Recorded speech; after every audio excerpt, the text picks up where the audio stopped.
승천한 삶, 이 땅에 발을 딛고 하늘에 거하는 비밀 안녕하세요. 지혜의 샘물과 함께하는 시간입니다.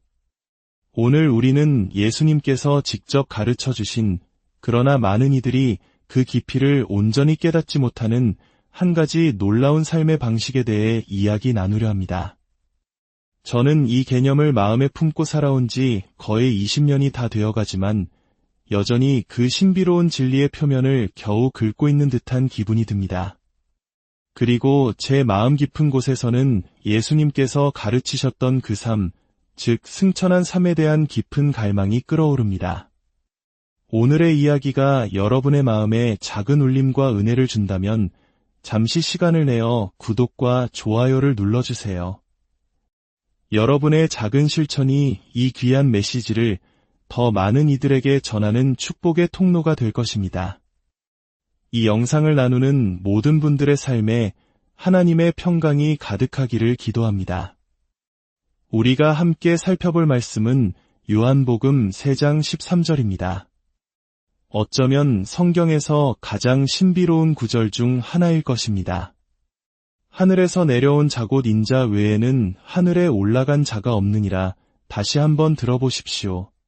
하늘에서 내려온 자, 곧 지금 하늘에 있는 인자 외에는 아무도 하늘에 올라간 이가 없다. 우리는 모두 예수님께서 십자가에 못 박히신 후 죽음에서 부활하시고 하나님 아버지의 우편으로 승천하시어 영광을 받으셨다는 사실을 잘 알고 있습니다.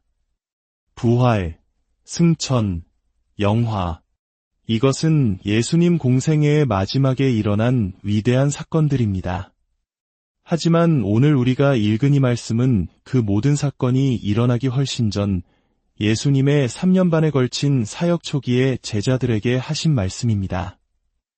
예수님은 바로 이 땅 위에서 제자들과 얼굴을 마주하고 대화하시면서 당신의 삶을 지탱하는 가장 근본적인 비밀 하나를 드러내고 계셨던 것입니다. 그것은 바로 기도 응답률 100%, 사역 성공률 100%를 가능하게 했던 삶의 열쇠였습니다. 예수님께서 사역하시는 동안 그분을 찾아온 모든 사람이 치유받았습니다. 심지어 감사할 줄 모르는 사람들조차 예외는 아니었습니다. 10명의 나병 환자를 기억하십니까? 그들 모두 깨끗함을 받았지만 오직 한 사람만이 돌아와 감사를 표했습니다. 9명의 배은망덕함이 예수님의 능력과 사역의 가치를 조금도 훼손하지 못했습니다. 이는 우리에게 중요한 교훈을 줍니다. 우리는 종종 어떤 사역의 열매를 보고 그 사역을 통해 변화되었던 사람이 잘못된 길을 걸으면 그를 섬겼던 사역자를 비난하곤 합니다. 하지만 우리는 예수님께는 그런 잣대를 들이대지 않습니다. 그렇다면 당신의 친구나 동역자에게도 그래서는 안 될 것입니다. 다시 본문으로 돌아와 예수님은 사역 초기에 이렇게 선포하십니다. 하늘에 올라간 자는 아무도 없다. 단 한 가지 예외가 있다. 바로 하늘에서 내려온 자이다. 그분은 누구를 말씀하고 계실까요? 바로 자기 자신입니다. 하늘에서 이 땅으로 자신을 낮추어 육신을 입고 인간이 되신 분, 그분만이 유일하게 하늘에 오르신 분이라고 말씀하십니다. 그런데 마지막 구절이 우리를 더욱 깊은 생각에 잠기게 합니다. 곧 지금 하늘에 있는 인자 예수님은 분명 이 땅 위에 서서 말씀하고 계셨습니다. 하지만 동시에 당신이 지금 하늘에 있다고 선언하십니다. 이것이 바로 승천한 삶의 핵심입니다. 이것은 육체적인 이동을 의미하는 것이 아닙니다. 훗날 사도 바울은 이 개념을 에베소서에서 그리스도 예수 안에서 함께 하늘에 앉히시니 라는 말로 표현했습니다. 비극적이게도 오늘날 많은 이들에게 이 말씀은 실제적인 경험이 아니라 그저 하나의 교리, 신학적 지식으로만 남아 있습니다. 하지만 이것은 결코 머리로 이해하라고 주어진 개념이 아니었습니다. 우리를 향한 살아있는 초청장이었습니다. 하나님을 온전히 인식하며 사는 삶, 영혼을 의식하며 사는 삶, 하늘 그 자체를 이 땅에서부터 경험하며 사는 삶으로의 초대인 것입니다. 이렇게 주님 안에 거하는 삶은 완전한 승리와 성공의 자리입니다. 인생의 포도원을 허무는 작은 여우들이나 우리를 물어뜯으려는 사탄의 괴계가 결코 닿을 수 없는 높은 곳, 뱀이 다니는 선 위에서 사는 삶과도 같습니다. 예수님은 당대 최고의 율법 교사였던 니고데모 앞에서 이 진리를 말씀하셨습니다. 니고데모는 거듭남이라는 가장 기본적인 진리 앞에서도 혼란스러워했습니다. 그런 그에게 예수님은 더 깊은 차원의 비밀을 드러내십니다. 나 외에는 아무도 하늘에 오른 자가 없다. 나는 하늘에서 내려왔지만 동시에 계속해서 하늘에 오르고 있다. 어떤 이들은 이런 이야기가 사람들을 속이거나 잘못된 신비주의로 이끌 수 있다고 걱정합니다. 하지만 어쩌면 우리는 이미 속고 있는지도 모릅니다. 눈에 보이는 이 세상이 전부라고 생각하며 영적인 실제를 놓치고 사는 기만에 빠져 있는 것일지도 모릅니다. 예수님은 지구라는 행성 위에 발을 딛고 서서 사람들에게 말씀하셨습니다. 나는 지금 그곳에 있다. 나는 지금 하늘에 있다. 여러분, 예수님께서 왜 그토록 내 안에 거하라고 강조하셨을까요? 왜 당신의 말씀이 우리 안에 거하는 것을 중요하게 여기셨을까요?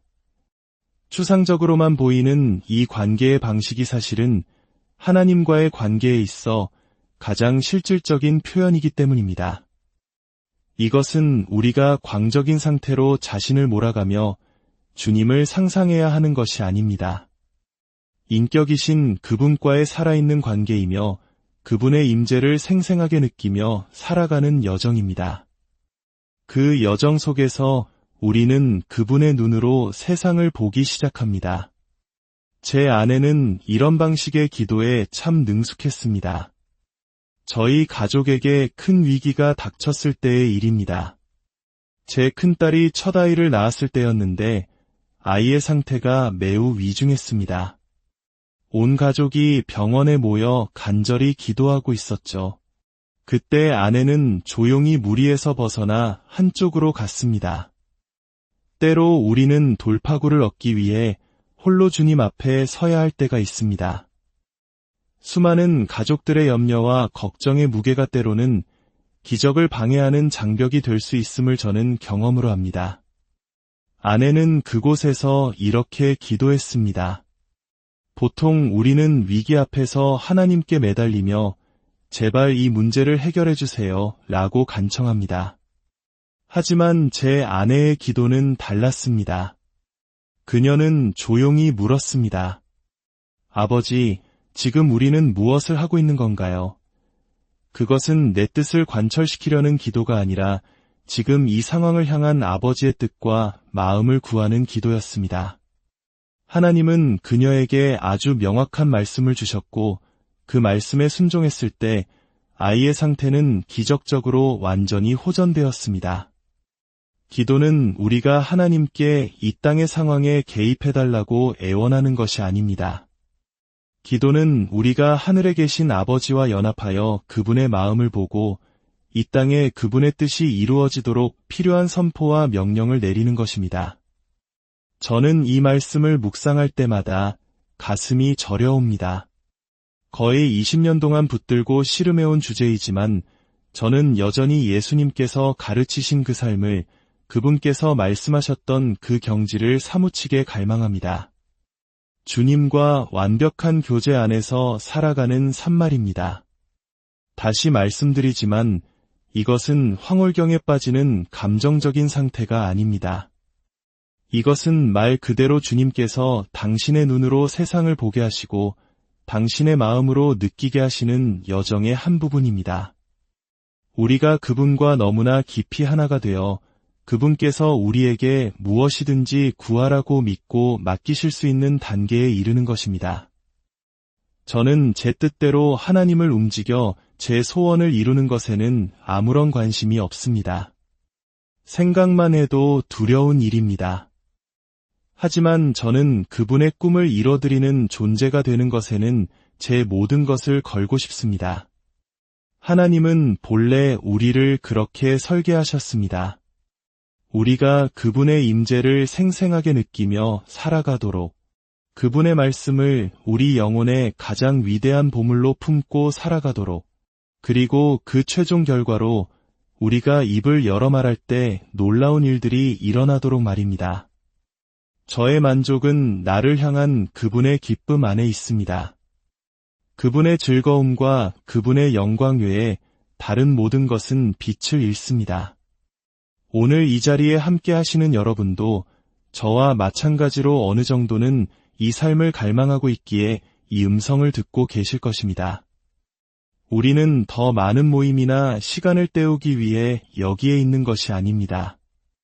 우리는 그리스도의 실제, 하나님께서 우리를 위해 예정하신 그 삶이 우리의 손에 잡히는 현실이 되고 실제적인 경험이 되기를 갈망하고 있습니다. 이제 잠시 함께 기도하는 시간을 갖겠습니다. 어쩌면 제가 여러분을 위해 기도하는 것보다 더 중요한 것은 여러분 자신이 스스로를 위해 기도하는 것입니다. 제가 여러분을 위해 기도할 것이지만 먼저 여러분 각자가 자신의 마음에 손을 얹고 기도하기를 요청합니다. 아주 크게 외칠 필요는 없지만 자신의 목소리가 자신의 귀에 들릴 정도로 소리내어 기도해 보십시오. 소심한 기도는 소심한 응답을 받습니다. 그러나 용기 있는 기도는 용기 있는 응답을 이끌어냅니다. 오늘 들은 말씀 중 마음에 와닿았던 부분을 붙잡고 여러분 자신의 언어로 주님께 구하십시오. 주님, 주님이 보시는 것을 저도 보게 하소서. 주님의 임재를 생생히 느끼며 살고 싶습니다. 저에게도 그 승천한 삶을 가르쳐 주소서. 자, 지금 바로 기도하기 시작하십시오. 하나님 아버지, 우리는 갈망합니다. 우리 마음속에 심어두신 영혼, 우리 DNA에 새겨주신 하나님의 형상을 발견하기를 간절히 원합니다. 우리가 영원히 살아있으며 그 영혼을 주님과 함께 보내게 될 것이라는 사실을 날마다 깨닫게 하소서. 첫째로, 우리 안에 계신 성령 하나님의 임재에 대한 인식을 더욱 높여 주시옵소서. 우리와 함께 하시는 하나님, 임마누엘의 하나님을 더욱더 깊이 생생하게 알아가게 하소서. 우리의 육체적 감각, 지적 능력, 감정적 인식 등 우리의 모든 존재가 주님의 임재에 예민하게 반응하게 하소서. 둘째로, 하늘이 어떻게 움직이는지 그 영원의 법칙을 더욱 깨닫게 하소서. 이 땅의 것들에 매여 사는 인생이 아니라 영원을 의식하며 살아가게 하소서. 마지막으로 승천한 삶을 우리에게 허락하여 주소서. 하늘에 오르셨던 주님, 아버지와의 완벽한 교제 안에서 우리를 가르치셨던 주님, 앞으로 다가올 날들과 세월 속에서 아버지의 우편에 앉는 승천한 삶을 살아가는 것이 무엇인지 알게 하소서. 이 모든 것은 오직 예수 그리스도의 공로와 그분의 보혈을 의지할 때만 가능함을 믿습니다. 영혼과 주님의 임재, 주님의 마음, 주님의 생각을 항상 의식하며 살게 하소서.